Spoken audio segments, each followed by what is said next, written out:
आई म्हणते फुलं कधीच कोणाला दुखवत नाही, फक्त सुगंध देता.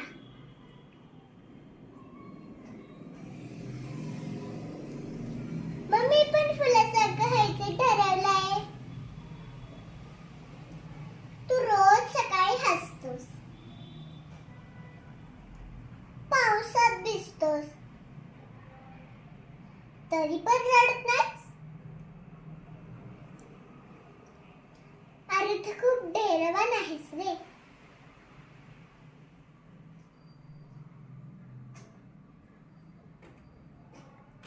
काल माऊ थकली होती. मी तिच्या पायावर हळूच हात फिरवला.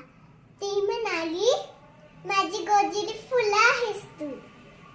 तेव्हा माझं मन आनंदाने फुलून गेलं.